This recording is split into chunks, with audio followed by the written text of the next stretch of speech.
Alright, here's part 2 of my top 10 movies from 2012. Number 7, we have Red Dawn the remake. Both the original from 1984 and the remake are kind of guilty pleasure films. I understand there's problems with them, whatever. But I enjoy I enjoy them so much. There's a lot of fun. I will say the remake did fix a couple things from the original, such as how in the original, the older brother, it's the two brothers, they're kind of leading this rebellion against, in the original it's the Russians, in the remake it's Koreans, North Koreans. That how in the original it's like they're deer hunters, which is why they know how to like fight, I guess. In the remake, it's the older brother is back from being like in the military. That just seems a little more like it makes a little more sense than they were deer hunters.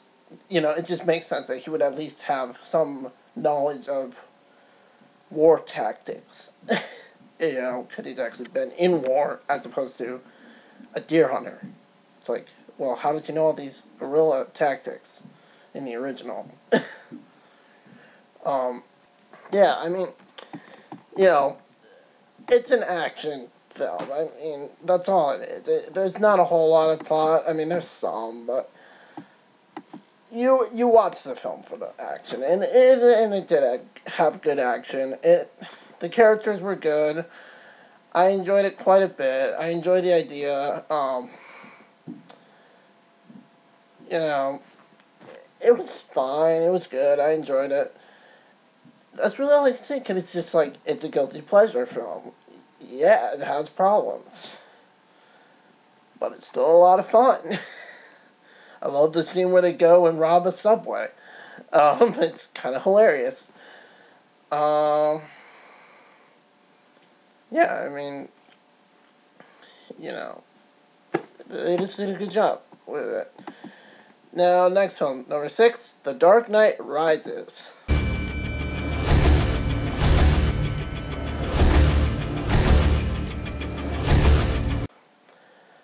Unlike from what I was hearing from most people, it is not the best Batman film. That is still The Dark Knight. I would also say that the 1989 Batman film was also better than Dark Knight Rises. But Dark Knight Rises is still pretty good. I enjoyed it quite a bit. There was just a couple plot holes. I don't remember what they are right now, because I'm kind of doing this improv, but I just remember being like, wait, that doesn't make sense, or that's kind of lame, or whatever, while watching the movie. Yeah, it wasn't as good as the other two Nolan Batmans. Definitely not as good as Dark Knight. I mean, that's just a masterpiece. The action was enjoyable again. The story was enjoyable.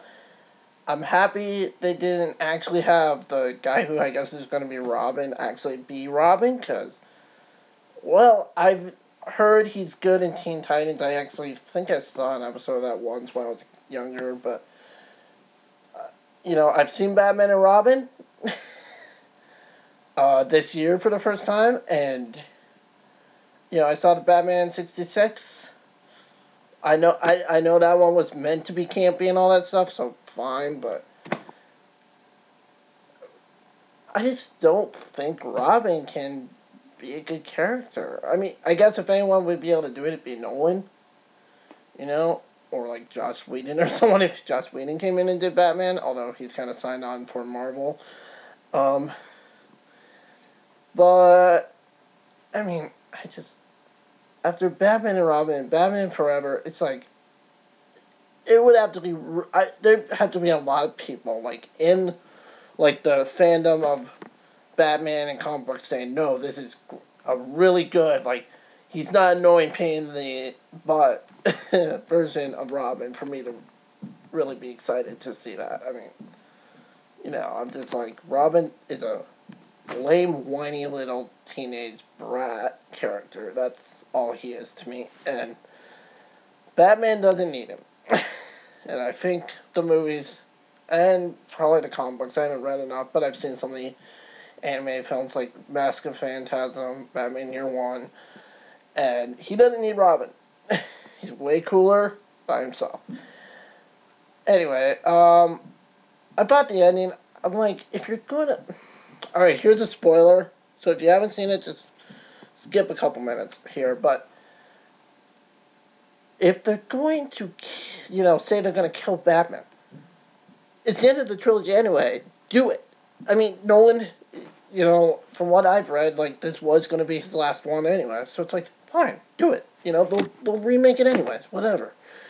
So do it, you know? It would be new to kill off your hero. But then you, like, I don't know a better way to say it, pussies out. It's like, dude. And how does he even get out of there? Like, he's in the thing, and you know, you see it as it's counting down, and you know he's still in the thing, and then it's like, gets to one, and then it's like, oh, he escaped somehow.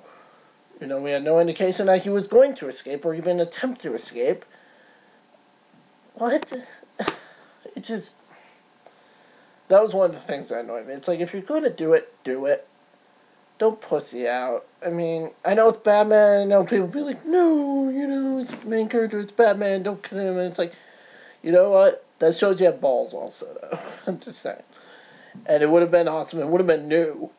I mean, I can't think of a, especially a mainstream superhero movie that killed off the superhero at the end of the movie. Not at the top of my head, at least. But yeah, that would have been awesome. I would have been, I would have been for that, actually, with how they set it up. But they didn't. Number 5, yeah. Now, time for the one horror movie. No, that's not true. I saw Silent Night. But the one other horror movie, well, the one horror movie that's in his top 10. Cabin in the Woods.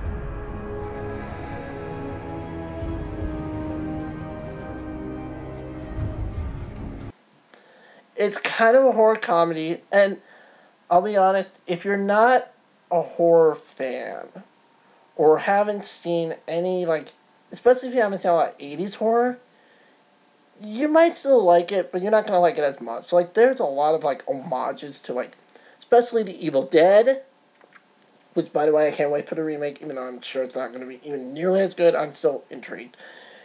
It's like, they have homages to, well, slasher films like Friday the 13th, and various other ones, you know, the slew of slasher films that were coming out at the time. Not to give too much away, later on they show a lot of other horror characters, or things that are homages to, like the Cenobites from Hellraiser.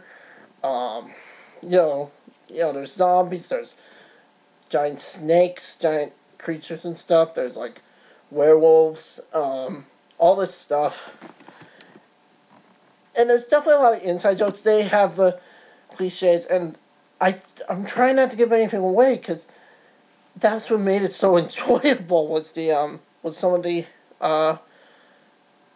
like things they added to it. It was so fun. The ending is great, and if you know horror films, you will recognize the actress at the end, and you'll be like, yeah, that's awesome.